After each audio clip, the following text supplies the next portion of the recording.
So let's start with some. I think there's also a way that Mhm. when you read you as a reader, Mhm.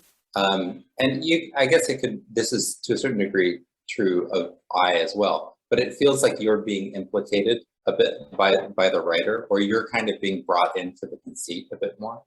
Okay. By the writer. So I don't know how much of that was really conscious. I think it was more, as I was writing it, it was just like, I feel like you sounds better as I'm Okay. writing, and I feel like all these other kind of background considerations are working together. Cool. Also. Now, very good. Let's continue. So this is my second. So I've got like three more comments. I think I'll go with number 4 next, which is that there's a turn in the poem, and I saw it right here, where the first 4.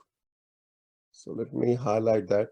And this is just to kind of, it's for the readers of the poems. If you see the first 4, so the last 4, I'm going to highlight the last 4. I don't have a problem. Okay, so my 4th comment is that there's a turn where the last 4 couplets are in some sense a response or a consequence of the first 4. So it's almost like, as I always say, all poems are like sonnets in disguise, and this is yet another, and this is more like an Italian sonnet, because you have and so you agree, you think, yep, you see that now, probably. I do think that there's a turn in the poem, absolutely, and I think that the last 4 couplets are kind of different a response to, or sort of a consequence of the first 4. Okay. Very good. Yeah. Very good. All right. And then, so I'm just making sure my general observations work with John here. I thought that the metaphors were tending or bordering on the surrealistic, where things like banisters or neck turn into campfire, or the body turns into a banister, or the condensing, I guess, how the room or the room, or the sadness of separation and isolation, that the word cloister kind of sums that up, condenses on the nose. I saw a little bit of that, and then one other thing, which is, I thought most of the couplets completed their conceit and close. Well, I have a question for you. Yes. Was the sort of main metaphor kind of salient in the poem? Oh, so I mean, I guess it kind of expresses itself very clearly in the last line, that we're engaged in some kind of like wordplay. Last line of the poem, or? Yeah, so that we're dealing with the sort of eponym. So we have kind of like actually, so I thought that the last line was kind of like an affirmation of the decision making that happens in the first 2 stanzas. I mean, first 4 stanzas. So it's an affirmation, and that the way forward is the right. The way forward was the right decision, and that kind of business. And it's a let's see, and it kind of says where the speaker's voice is going to soar, and so that there's a hint about why the speaker makes that decision to isolate himself, because there's this business of memoir right there. But in fact, what it is Flute of Tidings, which I read as poems or poetry. And then there's a little bit, because the word voice shows up here. It was supposed to be a threefold metaphor of a kind of monarchic figure, a sort of state figure, the butterfly, and then also the Oh, you're right. Oh, okay. Yeah, I forgot about that. That I was It's funny. I've shown this poem to a few people, and they really latch on to either the monarchic figure or the butterfly, and it's actually I thought it was going to be almost so obvious as to be distasteful. and to link the two. Well, the thing is, what happens is yesterday I was thinking of the monarch butterfly. I'm like, yes, I figured it out. It's the butterfly image. And then today I was thinking of the monarch, the lonely king in his stately Rome today. Exactly. It's supposed to bridge those two, and then also to sort of use the chrysalis as the lonely kind of study. Yeah. Oh my God. And then the condensing as the sort of like pupating kind of goo. I see that the body is transforming into these things. Yep, I see that now. Whoa, all right. I think all of that actually is working all at the same time. Damn. Okay, that is wonderful. Okay, all right. I see this better now. Okay, all right. So let's get in. Excellent. So let's start with the first. Yeah, here we go. So here I was focused on the word you because it was twice. And even though I like it, so I'm going to go ahead and read your couplet. You repeal the small room to suburn your body out. You follow along at your banister. Now, if you go to the second one here, the second stanza, you resolute, build the campfire in your neck, draw the crowd close for your memo. So this one for me is where, or actually, in fact, or this one here. And sorry, what I want to do is make the first stanza, make it more parallel, or make it work like the second and the third one do. For instance, you have a 2 here, and your mouth frees itself of commitment to speak optimism and no unnecessary word. This is an excellent stanza, by the way, number 3.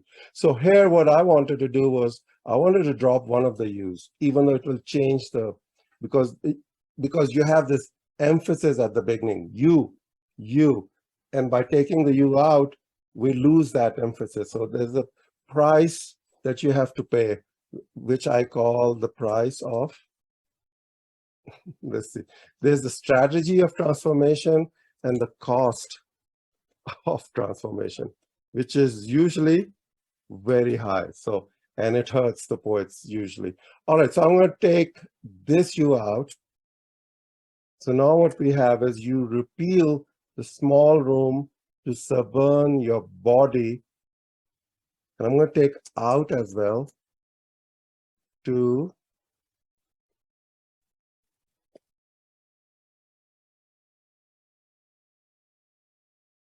so you repeal the small room to suburn your body to follow along your banister.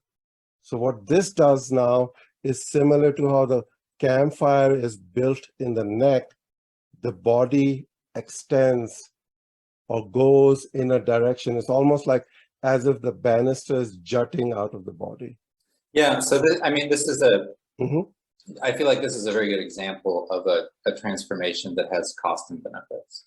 The benefit, as you're saying, it kind of architecturalizes the body. Like it does bring the banister closer into the body.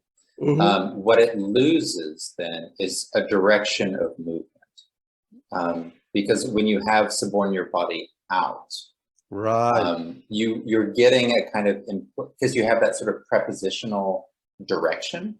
I think like you get a little bit of a shadow of somebody maybe leaving what turns out to be the sort of cloister later on. So what it does is it kind of loses a little bit of a sense of movement, but it leans more on the idea of a kind of structure that's changing, not necessarily moving, but possibly its architecture is changing. So that could potentially work or we with could the put, kind of guiding metaphor of the pupae sort of we thing. could put out back again, and we could have, let's see if we bring the direction back, increase the benefits and decrease the costs, you repeal the small room to suburn your body out to follow along at your banister. I think that, what do you think? Would that work? So Let me, the other thing that it does is it gives a slight change in emphasis, because right. it says now that you're repealing the small room in order to follow along at your own banister. And that's, it's interesting. I think the reason that I didn't aim at that at the beginning was that feels like a very surreal sort of image, and having a sort of like, you do this in order to do this thing, that is very unclear, or not very unclear, but it's like you need to read the rest of the poem in order to really build this out. It feels like, I think the way that I wrote it originally, it feels like a little bit more like sort of an aria of like, these are some things that are just sort of happening, and I'm not telling you too much about the relationships, and you'll kind of find out about those later. And I feel like one of the costs of doing the edit as you've done it is it suggests that there's a cause and effect that you understand as the writer, but that I'm also maybe expected to understand, and I'm not sure yet. Okay. So what you're saying is that the surprise of the conceits that start happening in the second and the third and the fourth because if the first stanza, the way it is here on the left, if we leave it like that, then the surprise of how the conceits start to happen in the second, third, and fourth, that surprise goes away. And the introductory nature of the first couplet that gets the reader ready for the rest of the second, third, and fourth line disappears. So that's the cost. A little bit. Yeah, maybe. a little bit. There's one thing, if we keep the first line as it is and the second line as it is, so let's say if we did keep the original there is one more change that we can still have, and I'm going to do that on the left side here. So we're on the left Microsoft Word, and I'm going to put the word here, aloof, banister. And that what that does is it tells us the nature of the direction that the banister takes the speaker of the poem. So not only is it outward, out as in away from, right? But also there's a certain aloofness involved. So this will be a very good example of somebody giving critical feedback and a writer resisting it. Yeah. So remember, but I also feel like this, you know, I'm not sure how many videos have preceded this in the series. I feel like it should be expected to meet kind of resistance. Yes. But it's not that I'm not open to the ideas. It's that I think that any writer will fight back, apply pressure to really, if the feedback is, and one should. Well, but so because another option I had was, so let's say we went with, so I brought out back because I think you made an important point about that, but I am resisting your introductory business. I just want to jump into the poem. I want the poem to start without an introduction. And so by taking the second U out, the introductory nature of the first stanza disappears. I want to keep the direction on because I think that was pretty interesting for me.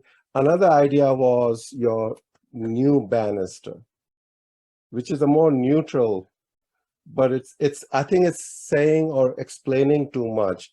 So we could just go with that. So I'm going with your resistance here. Now, next one, you resolute build the campfire in your neck, draw the crowd close for your memoir, which I can't pronounce the last word, but I love this stanza, so I'm not touching this couplet. So let's go to the third one. And here I have a suggestion, and I bet you actually agonized over this already. One of the things you could do is, I just went to the word commitment, and I thought, what about, and your mouth frees itself of any attachments.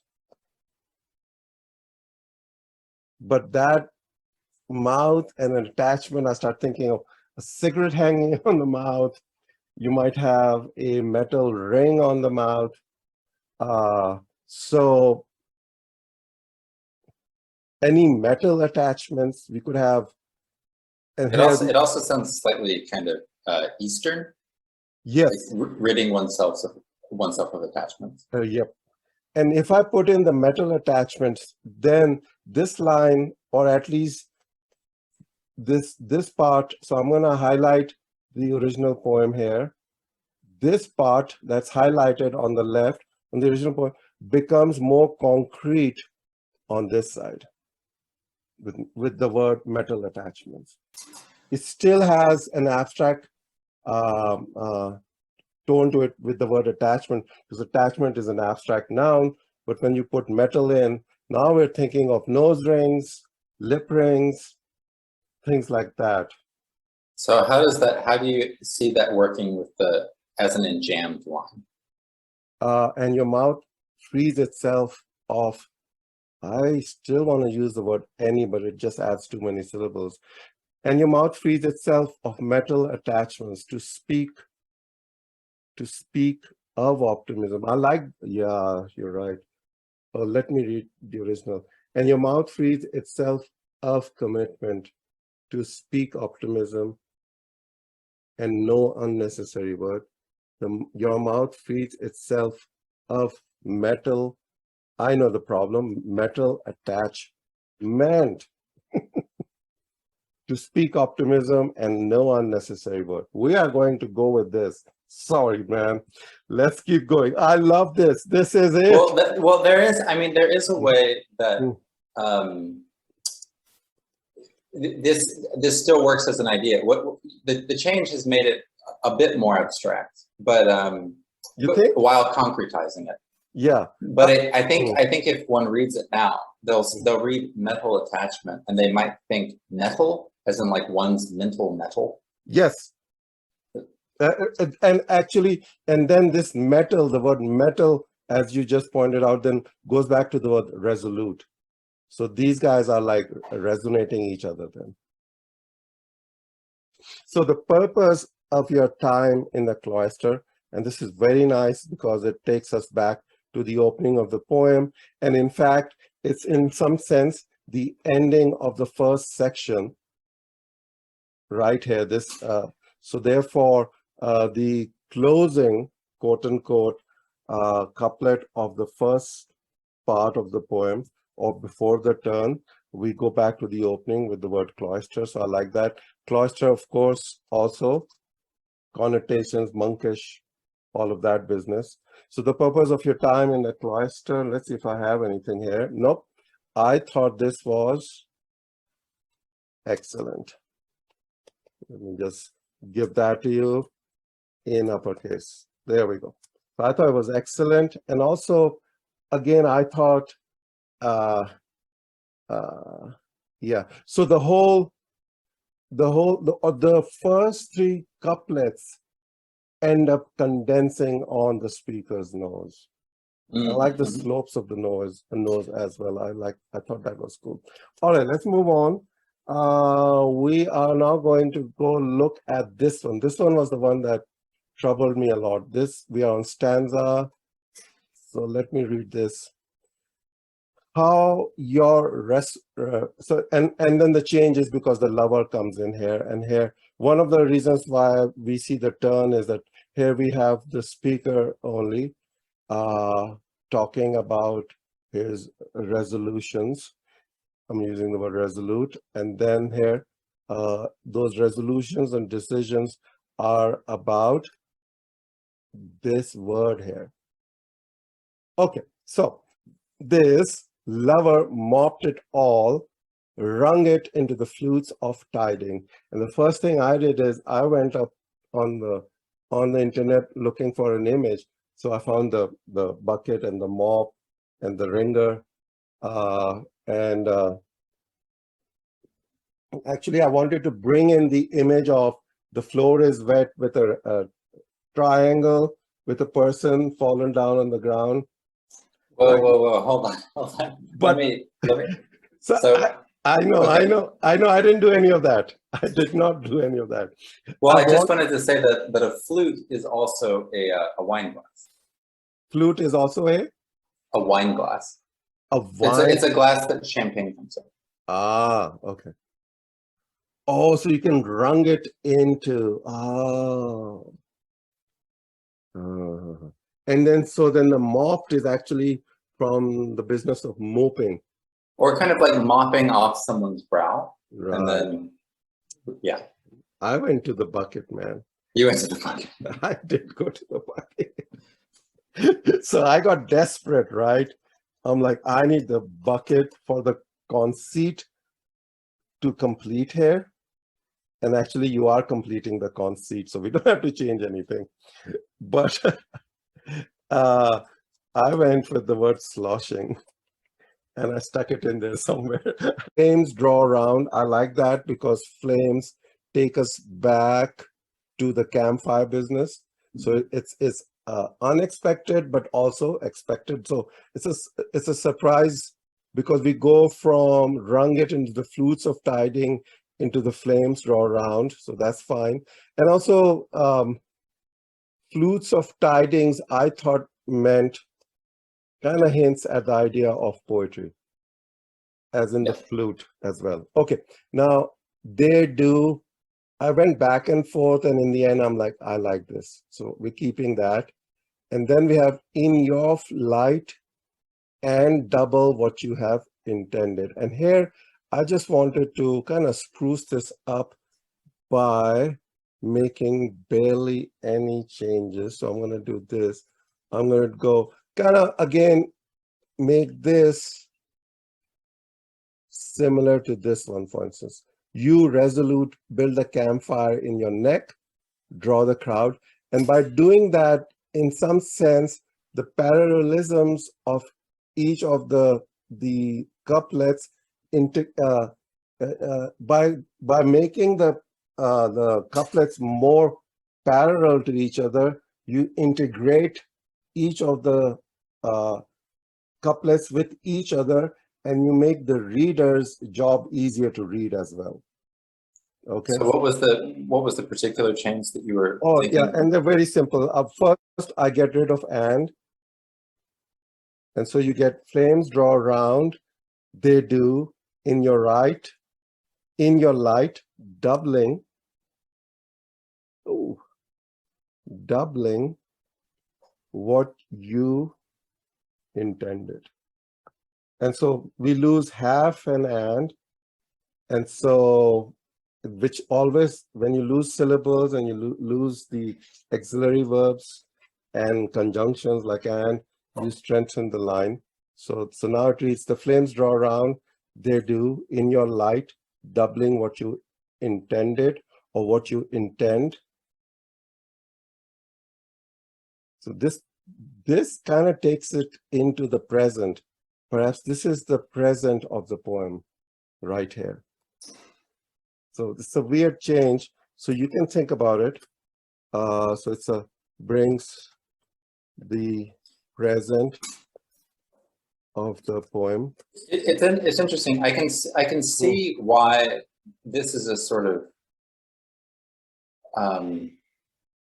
a location of criticism, because part of the turn of the poem relies on a tense shift. So how your restorative lover mocked it all, wrung it into flutes of tidings. So there's been an introduction of a tense shift in order to kind of add a little extra momentum to the poem. Mhm. And so then there is this kind of open question of where in time exactly do you want to locate? Like Mhm. how immediate in the present? Like there are different forms of immediacy in the present. I feel like I was kind of leaning towards one, you're leaning towards like a sort of maximally immediate Mhm. moment in the present. So that's definitely something that one can be negotiating, especially so close to the time in the poem. With that, but there's something to know. And I'm just thinking, so I'm just going to read, and I'm going to read this stanza, not for how it moves the poem along, but how the couplet on its own sounds. And if it sounds okay to me, we'll move on to the next couplet. The flames draw around, they do, in your light, doubling what you intend. Okay, I'm fine with that. So just one Mhm. minor point. As Mhm. I'm reading that, I'm not reading the dash between do and in as a hyphen. I'm reading it as a compound. So they do As in do your in, life. as do in. Oh, they do in your light. Oh, they do in. That's even better, actually. Is there any other way to do that? Can you do doing? No. Doing. I think if you don't put in the dash, they do in your light. I think you don't need a dash, I think. I like the dash Because it because confused it's me. I read it as an M dash, even though it was tiny, and I was about to fix it into an M dash. okay. And then this was kind of like an interruption. They do, which is how I was reading it. What I was going Mm. for was the idea of sort of a kind of unary source of light being outdone by Hmm. surrounding lights overtaking it. I think without the dash, it's fine. They do in your light. I think so. In my transform, I would take the dash out, but you can keep it in. It's interesting, but it creates that if the reader is in a hurry, he might mistake like I did this morning. Happens. Okay, now your lonely mouth at dawn unfolds, voices across the earthy sage. And of course, this morning I was going with earthly sages and wizards, but actually I had to reread it. I'm going, oh, sage, of course, it's a plant. Well, Yeah. it's supposed to kind of connote wisdom. Just thought you can't have two unfolds and voices. So that was a no-no. Sorry. So I am going to do this to your poem. That's the unfolding, the change. This is again the cost benefit business. It takes that whole idea of unfolding and change out. I'm sorry, that's how it goes.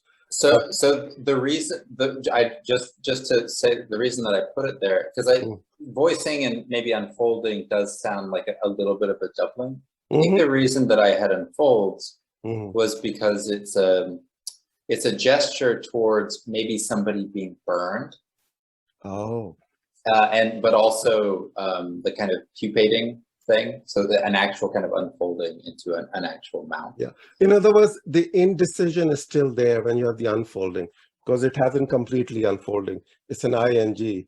Right. It's supposed to kind of be like the locus of the moment of transition. So I think one of the things for the last couplet was it is very poetic, and I wanted to make it unpoetic, which is I have a bad tendency towards that. So I don't, and then I'm like, well, the rest of the poem is very poetic. So if we mess with that, the tone of the poem, the language.